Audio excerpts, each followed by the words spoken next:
Welcome to the Slop Farm. Enjoy the video. In this video, I will show how to make tuna rice. Start by cooking 1 cup rice with 2 cups water until tender, then let it steam 5 minutes.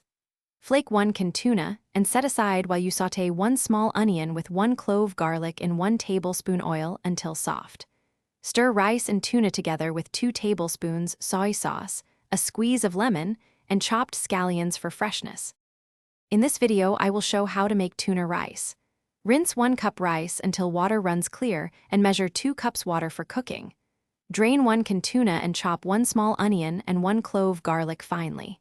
Keep soy sauce, lemon, and scallions within reach. Pre-measuring spices and sauce speeds cooking and helps you taste and adjust quickly for perfect balance in this simple, satisfying bowl. In this video, I will show how to make tuna rice. After rice is cooked and rested, heat 1 tablespoon oil in a pan and saute chopped onion and garlic until fragrant. Add drained tuna and stir gently to warm through without breaking every flake. Mix the tuna into the rice, pour in 2 tablespoons soy sauce, a squeeze of lemon, and toss with chopped scallions. Taste and adjust salt or chili flakes as needed before serving. Thanks for watching. Consider subscribing if we helped you today.